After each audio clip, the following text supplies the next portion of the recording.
Good afternoon. Welcome to In the Trenches with David Cohen. Today I'm going to be talking about hypertension.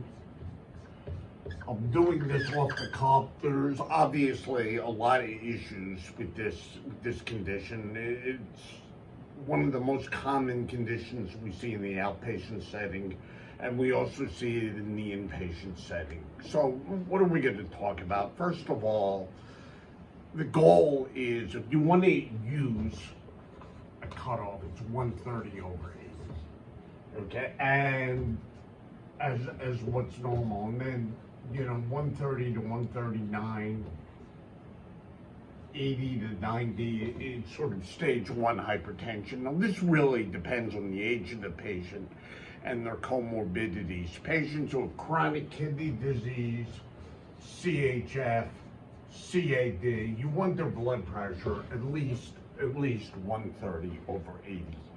And you have to get a proper setting. They have to be sitting down in a chair. You might want to get a couple readings, and you just can't bring them into the office and throw them in a room and take a blood pressure immediately. You need to let the patients calm down.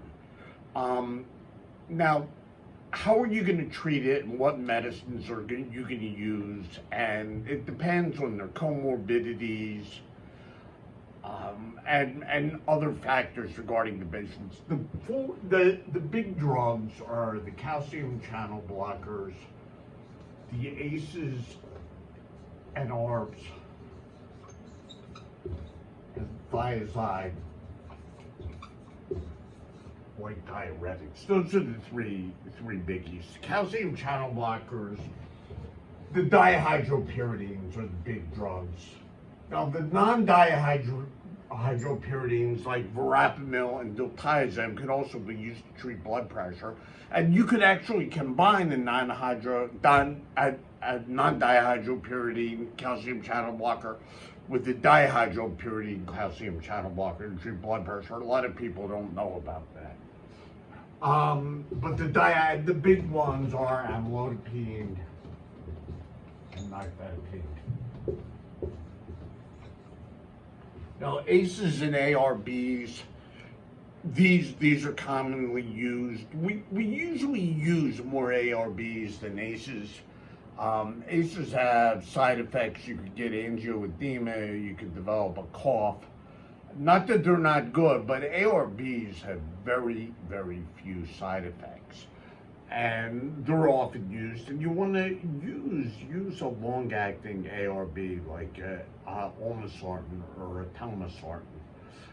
If you use losartan, which sometimes the insurance companies want you to use it, it's a shorter half-life, and you may have to give it twice a day. And these drugs have also been shown to be very beneficial in patients with diabetic nephropathy or chronic kidney disease in general, as far as delaying the progression of chronic kidney disease. Calcium channel blockers like dihydropyridines do nothing to prevent renal failure or deterioration in renal function in a hypertensive patient.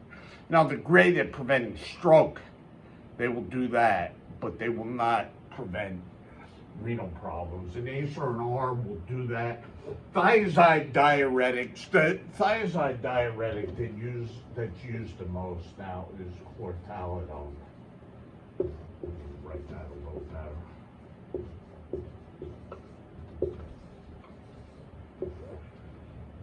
This is longer acting than HCTZ, and it may have other effects. In the initial studies, and even from 20 years ago with ALHAT, this was the thiazide like diuretic that was shown to decrease vascular events, CHF, stroke, etc. And this is where that is.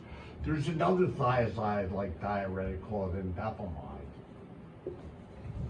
which also does the same thing. Yet thiazides were commonly used. And probably for a couple reasons. Number one, they've been around for so long, people are just used to using them. And number two, they're the thiazide-like diuretic that's put into combination pills. And for a lot of patients with hypertension who need to be on multiple meds, which is the majority of patients being treated for hypertension, it's easier to give them a combination pill. You're going to increase compliance. Now, there are two interesting studies. I want to backtrack, excuse me, but as a whole, people with chronic kidney disease, they didn't respond to thiazides, and if you need a diuretic to treat their hypertension, use a loop diuretic. And if you have to use Lasix or Bumex, you use them BID or TID, not once a day like for heart failure.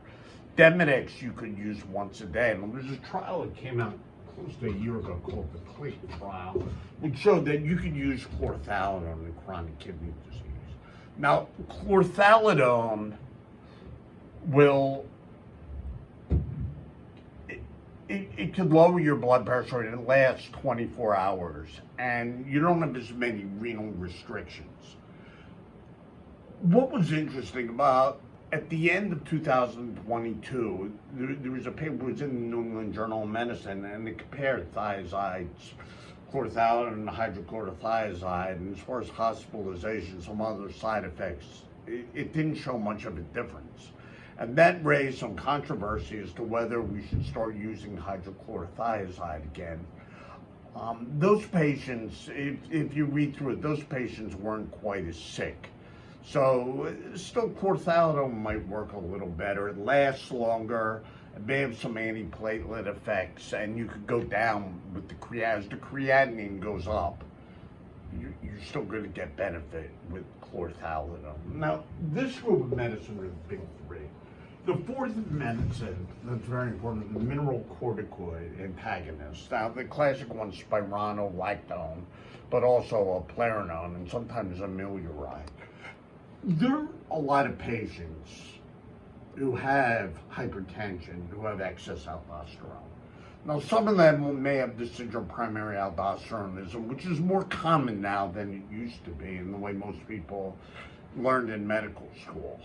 But there are people who have aldosterone around, and really you can tell that even if their aldo level isn't elevated, the renin level is suppressed.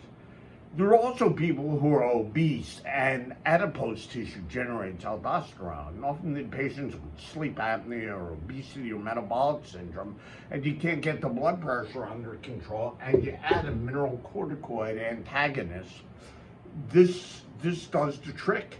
And this will lower it a lot. Adding more of these, you might get a 5 or 10 millimeter drop in blood pressure. This you can get close to a 20 millimeter drop, and it's really, you know, the fourth line drug in most cases of hypertension. Now, there's a phenomenon known as resistant hypertension, where the blood pressure is not under control, and you're on at least 3 medications for blood pressure, one of them being a thiazide diuretic. Then you go to an MRA. Okay, now what about beta blockers? If you look at the JNC, you know, the recommendations, you know, all the way through until the very end, certainly not in JNC8. But beta blockers are thought of as first-line therapy, and they're really not at all. They're really down there, and they're like 5th or 6th, whatever. Now, a lot of the studies were not done with the vasodilating beta blockers like carvedilol and labetalol, which is a good blood pressure lowering drug. It just got made generic too quickly, and there wasn't the data there, but they're really not up there. Another pearl could be somebody who's hypertensive and very anxious and there's anxiety. If you add an SSRI, especially Citralda and Celexa, that gets the blood pressure down. People don't think about that. A drug like hydralazine really should not be used unless you can't use anything else or they have systolic heart failure and you're using it in combination with the nitrate. So these are, now there are other medications as you go down the line, but these are the big ones, and this is the goal. As far as secondary causes of hypertension, primary aldo is the most common by far. Renal artery stenosis you could think of in somebody who's got vascular disease all over the body and they're a smoker. They may have renal artery stenosis. You know, there's data that if you open it up with a balloon, you might not be doing anything to improve outcomes. And these people should be treated with ACEs or ARBs. And a young person, especially a young woman in their 20s with hypertension, you have to think of possibly fibromuscular dysplasia. And these patients respond to angioplasties without stents. There's sleep apnea can play a role, Cushing's syndrome. There are other things that could do this. Pheochromocytomas are very unusual. They're unusual. Even if you get catecholamine levels, they'd have to be very, very elevated in order for a person to pursue a diagnosis of this. So, you know, there's primary outdoors issues because you have excess fluid. Okay, and actually, transiently, when you treat that, the renal function could get worse because the increased fluid, you're increasing your GFR, and then if you shut that off, you know, you're losing that. I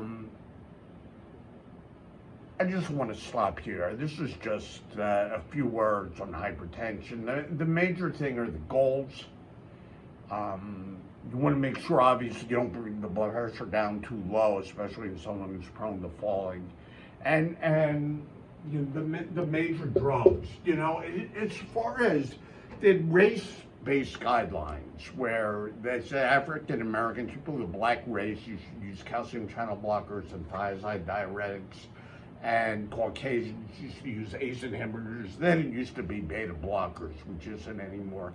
But the fact of the matter is most patients are on multiple medicines, and you lose that racial preference when you have the patients on multiple medicines. And, you know, most patients are on calcium channel blocker or blocker of the RAS system, and then, you know, with or without thiazides, and maybe an MRA. And with that, I'm going to stop. Thank you.